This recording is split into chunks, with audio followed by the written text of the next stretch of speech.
this might be a bold statement, but I'm going to say this. There should never be a customer anywhere ever, no matter how big they are, that has no automation, no digital strategy. Once again, welcome to the Digital Customer Experience Podcast with me, Alex Turkovich. So glad you could join us here today and every week as we explore how digital can help enhance the customer and employee experience. My goal is to share what my guests and I have learned over the years so that you can get the insights that you need to evolve your own digital programs. If you'd like more info, need to get in touch, or sign up for the weekly companion newsletter that has additional articles and resources in it, go to digitalcustomersuccess.com. For now, let's get started. Hello, and welcome back to the Digital CX Podcast. I'm Alex Turkovich. It's so great to have you back this week and every week as we talk about all things digital in CX. It's December 10th when this is dropping, so we're getting a little bit closer to the holiday. A lot of people prepping for some time off, maybe some family visits and whatnot. We have one more guest coming next week, and then we're taking a couple of week break, but we'll still be publishing for those 2 weeks. Got a little bit of something special lined up for those 2 weeks. So stay tuned for that. But for today, I am pleased to share a conversation that I had with Marley Wagner, who joins us with a massively rich marketing background and a lot of experience in digital automation, marketing automation, those kinds of things. And now she leads her own consultancy, Marley Wagner Consultancy, and focuses on digital CS. Had the great pleasure of hanging out with her a little bit at Churn Zero's conference a few weeks ago, which was awesome. And she was a speaker there as well, did an awesome job. But today we talk about some of her work in digital CS and how she advises some of her clients around that topic as well. We talk about some of the interplay between marketing and CS, because there is a lot of overlap and a lot of folks have a hard time navigating that. So we definitely get into that. And I hope you enjoyed this conversation with Marley Wagner, because I sure did. Marley, I want to welcome you to the show. Thank you so much for taking the time. We've been talking about it for a bit, but I'm glad we made it happen. Yeah. And there's so many things about kind of your history and your background and what you do today that makes you an appropriate guest for the show, but also is just fascinating, right? Because now, are you originally a Minnesotan, or did you just go to school in Minnesota? I grew up in Minnesota, Skol Vikings. Oh, yeah. I hope when this recording comes out, they're still undefeated. Yeah, for sure. Okay, so you did the Minnesota thing, and then at what point did that take you? Did you head to Colorado? Yeah, I've been here since 2017. We came out here for my husband's job at the time. He worked for Zoom, and ironically, in 2017, to work at Zoom, you had to physically be in their office. So funny. Yeah. Denver, here we are, but it's home now. We love it. Yeah. No, I remember us talking a little bit about your husband's experience with Zoom, pandemic, all that kind of fun stuff. Yeah. Must have been insane. It was a ride, for sure. For sure. And so, you've kind of, I guess, I was going to say woven in and out of marketing and marketing customer, but it's really just been, you have a really strong foundation in marketing, and that naturally lends itself like really, really well to especially digital customer success, but customer operations and whatnot. Do you want to talk a little bit about that journey? Yeah, absolutely. So, like you said, I was marketer for a long time. I marketed to, I won't even go into the list, but a long list of different audiences in a long list of different industries, well before I'd ever even heard of customer success, let alone digital customer success, right? And then back in 2017, found myself running marketing for a company that did customer success as a service, right? I liken them to a customer success agency, if you will. And suddenly, yes, I'm doing marketing, right? To a B2B audience, to a tech audience, to customer success leaders. And customer success is a world and an industry that once you get exposed to it, I, for one, found it really hard to not be fascinated, number one. Yep.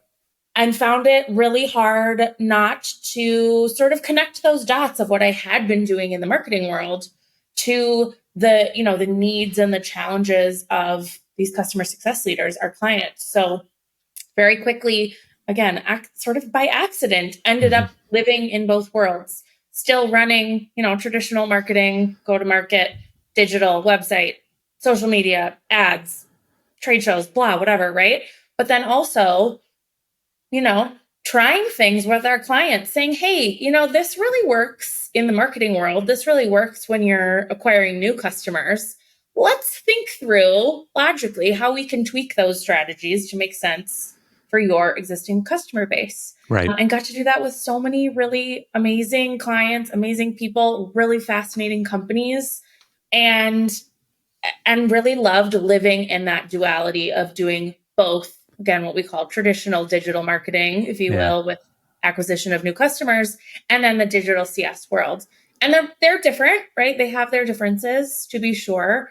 But as I've transitioned out of that role and into my own consultancy and fractional space and freelance space, I still do both, right? And I think I shared with you before, I have certainly had my fair share of unsolicited advice that I should pick one or the other. But for me, the reality is that doing both and sitting in both worlds makes me better at both. Yes. Right? Because they are so related. They're different. Again, nuance for sure. You gotta, your communication style is different with prospects versus customers. But I also think so many companies really struggle to connect those two organizations, marketing and customer success. And the connection between them is so, so important to the, the actual life cycle, right? Marketers like to call a life cycle like a lead gen. Of course, yeah. A lead funnel. And customer success people like to call a life cycle, what happens post-sale. It's all of it together. It is. It's so important. And so many people kind of suck at it. Yeah. So that's why I'm still sitting one foot in each world, and I love it. I love it. And I think that makes, what you offer extremely valuable because, it's no secret that there's like this, CS kind of bubble, right? Where, and it's very easy to just get stuck in the CS bubble. But there's, the marketing world is way more experienced, longer thread of stuff that marketing has been involved in, just because marketing has been around for much longer, but also like the techniques and the data and the systems and the automations and those kinds of things that we use in digital CS are, pretty much there for marketing as well, and what marketing uses on a daily basis. I guess what I'm saying is, like, a lot of times we get our blinders on so much that we miss the opportunities that our friends in marketing have been using for ages and take as, for granted, that we're just like, oh, you can do that. I'll give you one example and then I'll let you talk, I promise.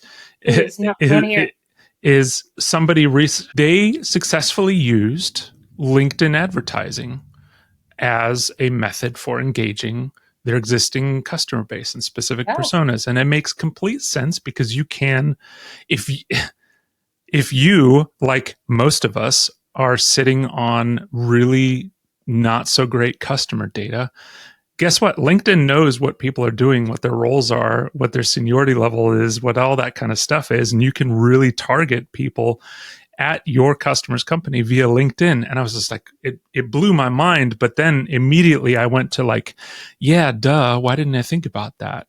So I felt that was a apropos example of stuff we might be missing out on in CS. Do you feel like you encounter those kinds of things all the time? Yes, totally. I think, number one, I want to know where they got the idea, because kudos to them. Did it just pop into their brain? Do they have a background in marketing? Did they make friends with somebody in marketing? Like, how did that come to them? Yep. And yes, there are things like that everywhere. And in reverse too, there are things that are happening in digital CS that marketers should be using also. Yep.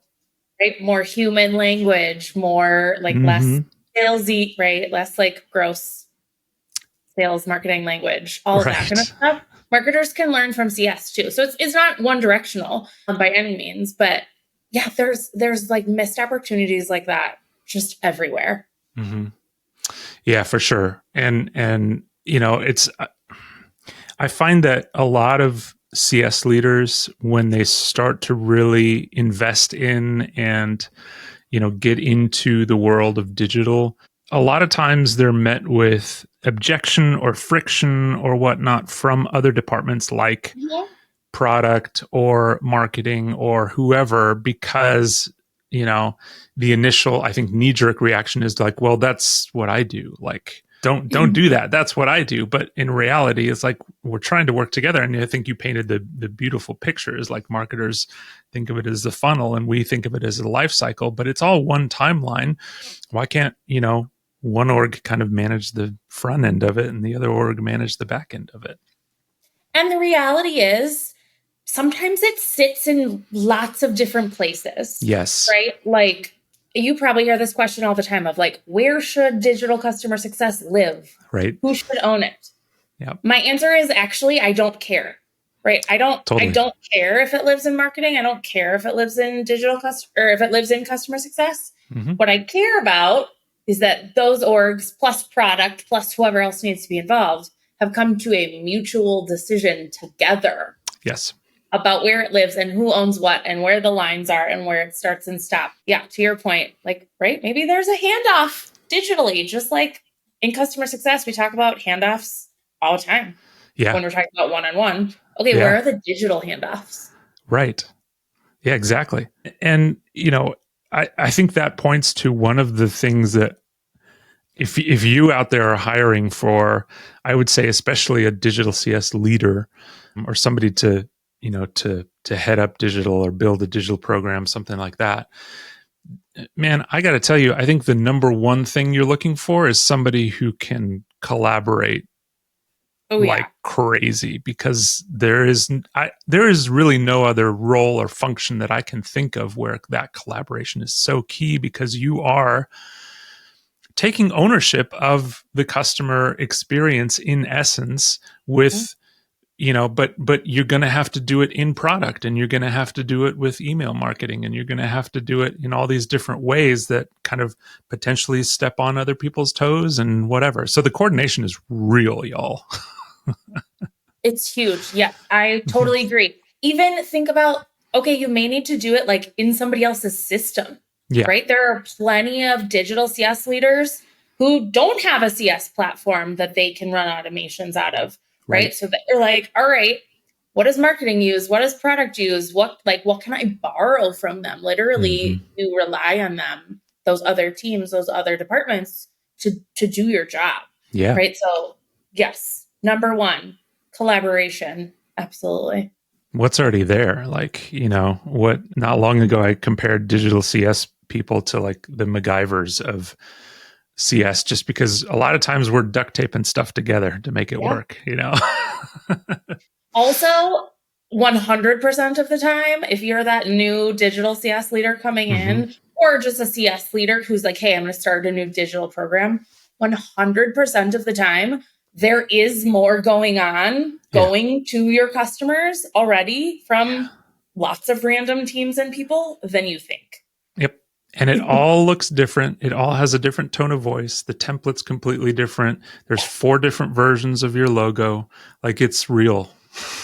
It's scary. For sure. And then it becomes a question of how do you wrangle all that in, you know? And is it something where you offer to take ownership of stuff, or is it something where you're just, you know, collaborating on things? And, you know, other questions like, do you rely on your marketing organization to do that design for you, or do you take it in-house? And I mean, you know, the variables just start to stack up like super, super quick.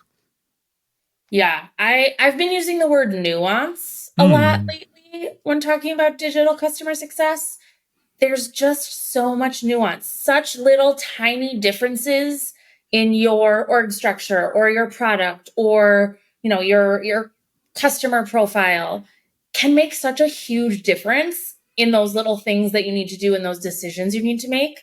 Yeah. Right? Whether it's where digital CS sits, who handles which tasks, right? How much you rely on marketing, how much you rely on product, right? Let's say you're using Pendo or something, right? The product was already using, like, how much are you relying on them versus how much are they granting you access to that system? So much little tiny nuance in those decisions. Right. Yeah. And nuance extends into, I would say, you know, there's emotional intelligence that lives under all of it, or should ideally, especially when it comes to the nuance of like, which persona are you speaking with? Because the way that you're going to speak with your executives and the way that you're going to speak with your admins and your end users, you All can't be all the different. same. It has to be different. Yeah. Yeah. Yeah. Okay. Awesome rabbit holes we got down here. But yeah, I mean, look, one of the things that you're doing now, so you've set up a consultancy. You are essentially a fractional CMO, but you're also consulting a lot about digital CS. What kind of Yep. things are you working on in the digital CS front with clients? Yeah, that's actually where a bulk of my work is, in the digital customer success consulting side of my business. I'm, fractional CMO also, like I said, keeps me on my toes, keeps me better. But most of my clients I'm working with are in that digital CS space. I think because, I mean, you and I both know it's like this thing that has been sort of a nice to have for a long time. And all of a sudden, like kind of, post less than ideal economic scenarios, Mm-hmm. people are like, oh crap, like I actually need this Yep. now, Yep. right? Like this is not a nice to have Right. anymore. It's absolutely a must have. But there are so few of us out there who have ever built it or done it or seen it or like experienced any of the pitfalls, right? That can help you avoid those. But I think a lot of companies are just like, oh my God, like what do I do? Yeah. Right. So a lot of my time is spent with companies like that who are like, hey, I need to build a thing. We've never done it, like brand new. My CS leader is freaking awesome at one-to-one engagement, but like Yep. they're just not like a technical person in that way, Mm-hmm. right? Like that's totally cool. Like that's okay, right? There's nothing wrong with being a customer success leader who's like Nope. really focused on high touch, right? Then I get to come in and do really fun stuff and see what's working really, really well in those like more enterprise white glove interactions Yeah. and figure out, okay, how do we automate that? How do we, how do we automate it for lower tier customers, right? If you will, but also how do we automate some things for your CSMs so that their lives are easier and then they can have those more strategic conversations with more customers. Yep. Right. I think, another rabbit hole we could go down is like the whole like digital is for small customers Nope. thing. And I'm just adamantly anti that. So, but I It's dig. interesting about that. I've this has occupied probably more brain space than it should in my brain as of recent, because I don't have much space up there right now. Beside the point, the whole digital CS is a strategy, not a segment thing. Mhm. Yes, total strategy, not a segment, but it is a segment. Like, it's so funny because we've kind of gone this guardrail to guardrail type situation, which we love doing in CS and other orgs as well. But like, yeah, it's a strategy and not a segment. And I totally agree. It is a holistic strategy. It needs to encompass both customer facing stuff, needs to encompass internal automations to help your CSMs be more efficient, blah, blah, blah, blah, blah, blah, blah.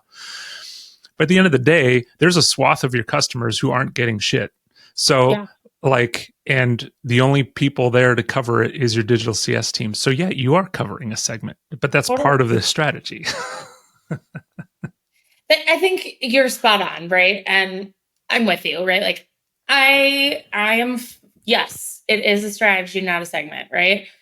I think what's missing is it's a strategy, not just a segment. Yeah, Right? It's an and exactly. proposition, not an or Yeah. proposition. And whether it's like, hey, you're starting with the proof of concept with just your smallest customers. Yep. Cool. Would I recommend a proof of concept maybe with a slightly different audience? Yeah, I would, right? I would probably recommend like, hey, let's do an onboarding proof of concept for all your customers, Mm-hmm. right? Rather than just your teeny tiny SMB friends. the reality in a lot of businesses, to your point, those teeny tiny businesses, like that's all they're getting, right? So I like to think of it as like a sliding scale, right? Yeah. It's like a teeter totter. Just the Right. balance is different depending on what segment or what tier we're talking about. And yeah, it's like fully weighted digital with the smallest of your customers, and heavily weighted not digital with your biggest customers. But guess what?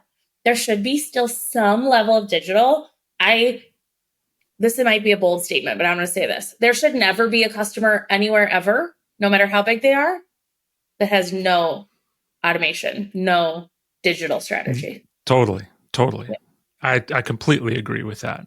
You know, I mean, if you're not automating something, then you're missing the boat on a lot of goodness that can be had. And quite frankly, it's expected. You know, your customers sign up with you. They're expecting some kind of automated things to happen. They're expecting a kickoff email. They're expecting login. They're whatever that is, like they're expecting something. And when they don't get that, then that's problematic. And I'll add to that and say that I also feel like that every digital motion should be accompanied by the ability to engage a human if you need to. Yes. That's all I'm going to say about it. Yes, you're right. Okay, show's over. See you later, folks. No. That's it. No, yes. Absolutely. Yeah, I mean, and it doesn't have to be elaborate. Like, you know, a lot of times what I like to do in an email is include a booking link to the pool team's calendar, or a specific person, or office hour, or whatever that is. Doesn't matter. It can be any number of like 20 different things, but your customers shouldn't feel like they're being pigeonholed into a digital motion and that's all they have. They should feel like, okay, this is great information, and this is how you can engage the team if you have other questions.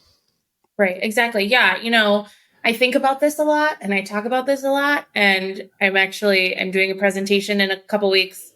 It may have already happened by the time this airs, probably, but at Turn Zero's conference, Zero Bob London. I'll see you there. Yes, can't wait. Bob London I saw you there. I saw you there. It already happened, right? What is time? I don't know. So Bob London is a listening expert, right? And strategic conversation expert. And I'm an automation expert. Those things seem on the surface like total opposites. Not at all. And we're gonna talk about why they're not, and why you need both, and how to use automation to make more of those strategic conversations happen. That's awesome. Right. And so that's the kind of connection that I'm really passionate about in what we do. Right. It shouldn't feel like icky and disconnected. Right. It should make you feel more connected. It should make you feel more engaged. It should get you what you need faster, whether that is, a self-service portal, you can answer your own question, or access to a real person. Right. Yeah, exactly. That's huge. I'm looking forward to that talk. I mean, I really enjoyed that talk. Thanks.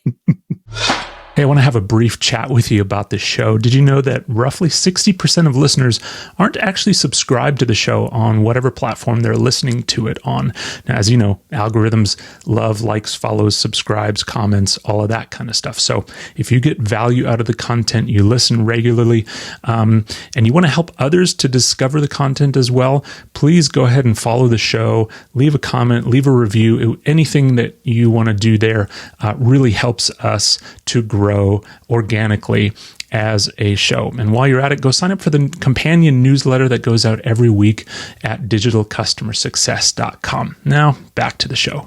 So I want to shift gears here a little bit, because one of the things that I've talked a lot about is measuring digital CS. And this is something that a lot of people struggle with.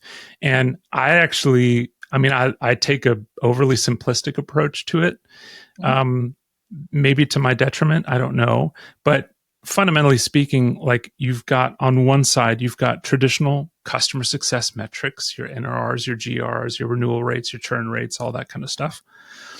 On the other side, you have marketing campaign metrics, open rates, click-through rates, blah, blah, blah, blah, blah. But I think the magic, in my opinion, really happens in that attribution of, we did this campaign in this cohort of customers that engaged with it. We saw a reduction in whatever it is you're trying to do, right? If it's an increase in adoption of a specific feature, or blah, blah, blah, blah, blah, blah, blah. But is that, am I, in your opinion, and in the conversations that you've had with your own customers and in your consultancy, are you advising something similar? Are you advising something different in terms of how those companies should measure their programs?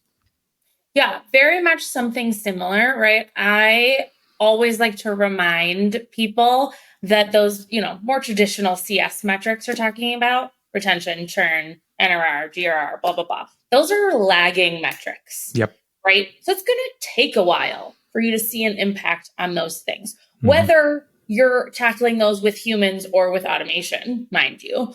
But particularly when we're talking about automation, like, hi, doing an onboarding, automating your onboarding process is not going to magically fix your churn rate, because those customers don't have the opportunity to churn for a year. Yep. Right? Right. Exactly. So I think it can be really hard for people to be patient and wait to see those results. So the other thing sort of in between the two that I really like to recommend is, hey, what are the sort of intermediate metrics for your customers, your business? A lot of time it's product usage, right? That's a really important one, because I think, to your point, that attribution is pretty easy to follow, of hey, this cohort of customers, just like you said, we sent them this thing, they did this thing, and now look, they're using XYZ product feature way more than they did before. Yeah. Right? Other metrics that are kind of intermediary, things like time to onboard or time to value, can be really, really valuable. A lot of times I recommend running a proof of concept with digital when it's new. And those are the things that I recommend you measure, right? For a proof of concept, you're not going to be able to wait to measure retention. Right. It's unrealistic. Nope. Right? So yes, measure opens, clicks, unsubscribes, etc. And then product usage. And then what other metrics number one, can you measure with your systems and technology and the like? But what else is relevant to your business? And what else have you already figured out correlates to higher long-term metrics later down the line, right? Yeah. We know typically on average, things like quicker time to onboard and quicker time to value correlate with higher retention rates and higher growth rates and all of that. So what are those in the middle things you can measure along the way? Because it's just too damn hard to wait a year.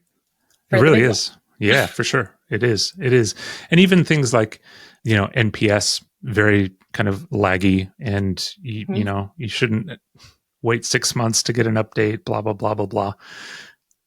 I'm fascinated at, by how many digital motions I've seen in place that really don't have metrics on the back end of it. In other words, they're not really tracked. Like, a lot of them are just kind of put in place. Okay, done. Move on to the next one, right? Which, okay, if you're trying to go do a bunch of stuff, I totally get it, right? And you're strapped. You're maybe you are a CSM and part-time digital person at your company. I get it. You got to build and move on. But if you have the means to go measure the efficacy of one of your motions, ideally a really solid onboarding flow would reduce your time to value over those that didn't get it and those kinds of things. On the flip side, also, you want to know when stuff isn't working so that you can fix it, because there's nothing worse than having stuff out there that is just ineffective and noise and is just whatever. Is there a process or kind of a methodology that you recommend your clients follow when things might not be working correctly, to analyze what needs to be fixed and then do another iteration? Yeah. So first of all, I call that scenario we're talking about, where it's there are things happening, but we're not measuring. I call that random acts of marketing. Oh, I love this. And it's like you said, it's really common, right? It makes me kind of sad, but to your point, sometimes that's the reality. Things should not be set it and forget it. They shouldn't be one and done, but like sometimes they are, right? So if you're in that scenario, like I feel your pain, I see you, but let's try and measure, right? Like let's try. And really even more than what we just talked about of like, yeah, proving that's working. Like, yes, what can we fix? What can we make better?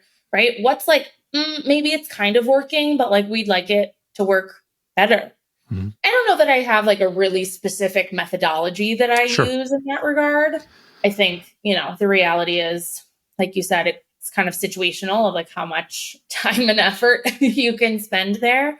But number one, I always recommend, like you said, just measure everything, right? Get whatever data is available to you, keep track of it, right? Maybe you're really only looking at it once a month or even once a quarter. I'd like to see it more, but if that's the reality, like, okay, that's fine. Set aside that time to do that.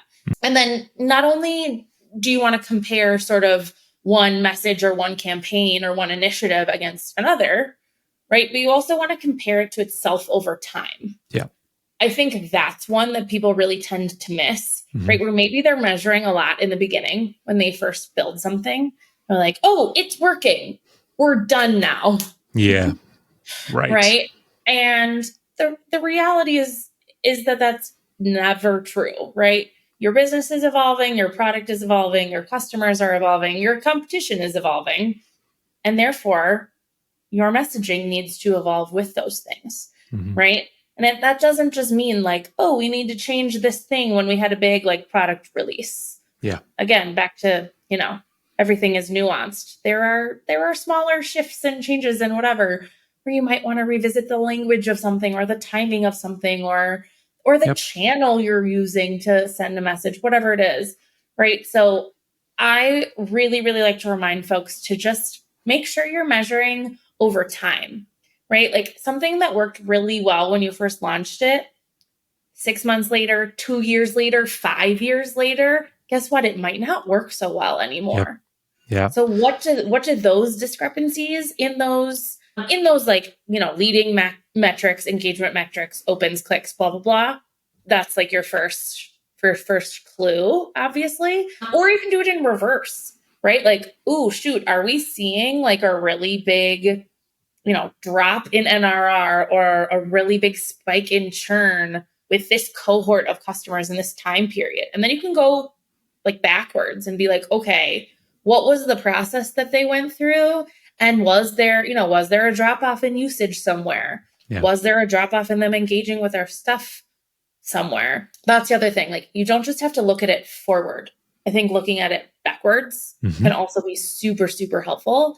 And then I'm all about testing too, right? When you're like, well, I'm not sure, like, okay, no, this isn't working, but I'm not sure, like, what about it isn't working, right? Like, is it the channel? Is it the language? Is it the subject line? Like, whatever.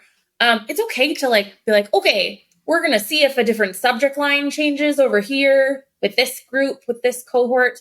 And we're going to see if, a different call to action or a different whatever, just like more human language. Maybe that makes a difference. Yeah. Less formal. We're going to try that over here with this cohort. That's okay to be like, I don't know what the like very specific problem is, and to test to see what it is and see where you see improvement. Yep.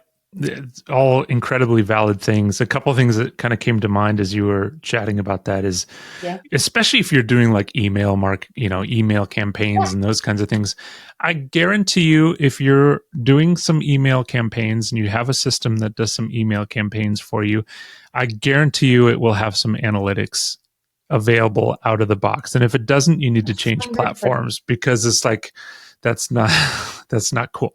That's not even like real, campaign if it's not giving you metrics back. Yeah, exactly. Like a mail merge. Come on. Exactly. So it's like, there's almost like no excuse to at least measure, are people engaging with your content? Are people looking at it? And if they are looking at it but not clicking into it, that means there's something wrong with the content. And then the other piece that, again, is an example of where marketing things haven't quite carried over to CS as much as I feel like they should, is this notion of A/B testing. I mean, that's what marketers do constantly, especially on, landing pages and things like that. But Yeah. A/B test some campaigns and see what works better and what doesn't, and tweak it over time. And whatever system you're using, if you're using a CS platform, that capability may not be, natively built in. Right. It's not hard to duplicate the campaign, tweak something over here, and then customize the audience and exclude the other audience, right? Absolutely. Okay, maybe it takes like an extra hour. Like, it's not that hard. Yeah. And not to get into the weeds, but you add a field with a number 1 to half of your customer base and a number 2 to the other half of your customer base, and go. Yeah. Super cool. Are there digital motions that you have either been involved with or that you've seen in the wild that you're like really excited about because it's unique and new? Like, I see stuff in B2C all the time where I'm just like, wow, why aren't we doing this in B2B? Are there things like that for you that stick out?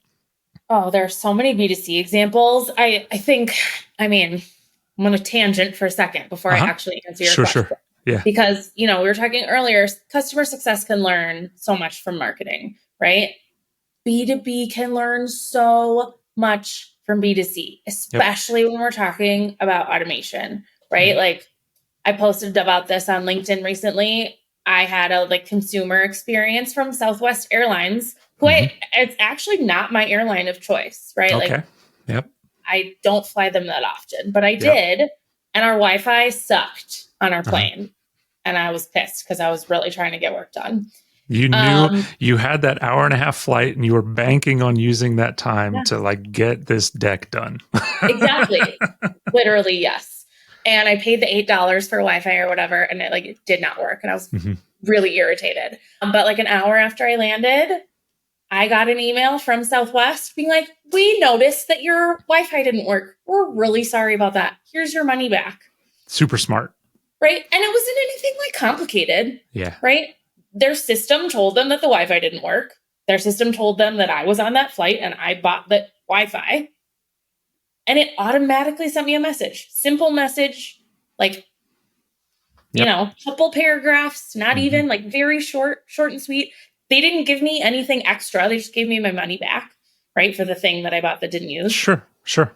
But the thoughtfulness of that, I'm like, that's massive. Because guess what? Now, next time I fly, whether it's them or another airline, really, how much more likely am I to try buying the internet again? Even if it might not work. Yeah. And it's so fascinating because those kinds of things, my brain immediately goes to okay, what was the person or the group thinking that built that automation?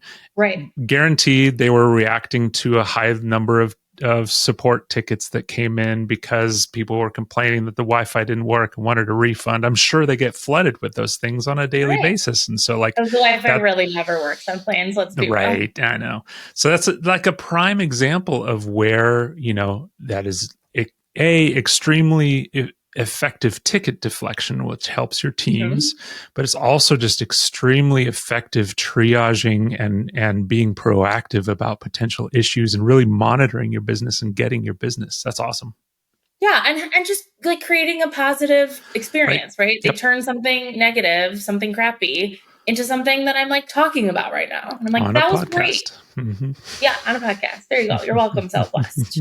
I do want to answer your actual question. So the thing I'm seeing the most right now that I'm the most excited about is automating QBRs. Because honestly, everyone hates QBRs. Correct. Vendors hate them, customers hate them, everybody hates them. Yep. No one wants to sit through that meeting. And their freaking time sucks for everybody. There's so much prep that goes into them. from the vendor side, like the CSM and their leadership and their team and blah, blah, blah, getting the deck in order and presenting and whatever, getting everyone Yep. on a call. Like they're such a big time Huge. waster. Yeah. Huge. I hate it. But they're also like an expectation, Mm-hmm. right?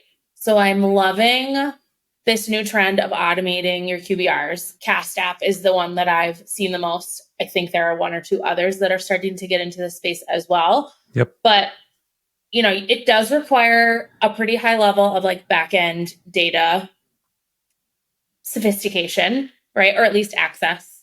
Totally. So I acknowledge that it's not necessarily like a today possibility for everybody, but cleaning up your data should be on everyone's to-do list. So hopefully it's a future possibility. And you literally just like send the customer the QBR, and it's a cute little like cartoon that tells you what your CSM would be telling you in the meeting. And then you don't necessarily not have the meeting, but you can have the meeting to like actually talk about helpful things. Yeah. Right. Yeah. Right. Or to your point with those smaller customers, like, you don't automatically schedule the meeting, but maybe if they have questions, there's a link for them to schedule time with somebody, right? That's right. And then you can talk about like actual value and goals and aligning the product and their usage to those goals, and like just much more useful things than like, yes, you said you wanted this number of users to use this feature and we only got to that, like just way more valuable stuff, right? Not only that, but the QBR should not be used to talk about support tickets, bugs, just that's completely, nor do your executive people who probably don't want to be on the call to begin with care. They don't care. They care, is the money I'm spending here worth it, and are we getting the returns that we need out of this investment, and then how can we optimize the investment? I don't care about bugs, I don't care about and support how tickets. does that align to like my bigger goals? I feel like that's often the biggest missed piece, right? Is like, okay, yeah, like is it worth it, like in this small, like whatever team is using the product or whatever initiative you're using it for or whatever, but then like how does that impact company strategy? How does that impact company-wide strategic initiatives or MBOs or like whatever your company uses? Yeah. Like, yeah, CSMs, use the time and talk about that. Don't like read stats at them. No. Have a cartoon do that. Totally. It's way more fun to engage with. Yeah. I mean, there's a couple of things that I really want to play with that I haven't really found the right opportunity to do it. But like, again, the executive persona, for instance, I would love to just be able to send them a text message every quarter or so with like 3 lines. It's like, your team did this well, we're on track here, we need your help to push this, otherwise blah blah blah, like 3-4 lines, done. You don't have to go to a QBR. The QBR is reserved for your administrators. It's reserved for, your champions. It's reserved for maybe some power users who actually have, are in the weeds working on the thing. I don't know. There's so much room for us to like reimagine what that is, especially with technology, like you pointed out. Like Cast App is awesome, Barry is awesome. People are using Matic really well these days. Like there's no shortage of things that can help us do this stuff. It's just still kind of like this mystery black box situation. Yeah, and I know there's a lot of controversy over like using text message and Slack, in B2B, but I'm a proponent. I think it needs to be used carefully and selectively, right? You can't be blowing up They need to opt in, absolutely. Or, give them the choice. Would you rather hear from us via email or SMS or whatever? It's like, Yeah. I really like Slack for that though too, because it feels like a little less invasive for some people than text, right? SMS. But it's still like a quicker communication channel. Yeah, totally. That's awesome. We are woefully running out of time, and I'm sad because I feel like we could keep going. We could keep going, but we can do a part two later. That's right. We could meet up at Zero In and live from Zero In, chat about each other's. We could criticize each other's sessions. That's good. Kind of like when you have like ChatGPT destroy your LinkedIn profile or something. We can just tear each other's sessions up. Yeah. A couple things I always love for my guests to provide the audience with is, first off, what's in your content diet? What are you paying attention to? Yeah. So I'm woefully behind the times in reading the Gainsight Digital Customer Success book. I'm part of the way through it right now, making my way through. Next on my bookshelf is Mastering Customer Success by my wonderful friend, Peter Armley. Totally. His co-author, Mar. Yeah. I'm excited to get to that one because I just think Peter's freaking smart. What else do I love to listen to? I mean, I'm a little like everywhere, right? I'm a little like, what looks interesting today? I don't know that there's any like newsletters or podcasts or anything that I'm like, I read every single thing or listen to every single episode. There's no way. There's no way. But it's like, hey, who's on Alex's podcast today? Hey, there's a new podcast called the Customer Growth Podcast. What's happening over there? Yep. Like the They Said podcast, even though it's not necessarily always customer success, they have some really interesting stuff happening over there sometimes. Like, I like to kind of pop around and just keep an eye on what everybody's doing and take note of like who's interesting and what topics are interesting. And that's my strategy because there's just too much. One of my goals is to put a chat bot on the website where it'll basically scrape the transcripts of these shows. And you see where I'm going. Do you know this book? The New Automation Mindset? No. What is that? Should I be reading that, Alex? I think I should be. Go get it. It's really, really, really, really, really, really good. Dan Ennis first put me onto it. A bunch of people have been reading it or whatever, but it's really about, the automation mindset that should exist cross-functionally within a company to survive, basically. Love that. Love that. Any kudos or shout outs or anything that you'd want to give?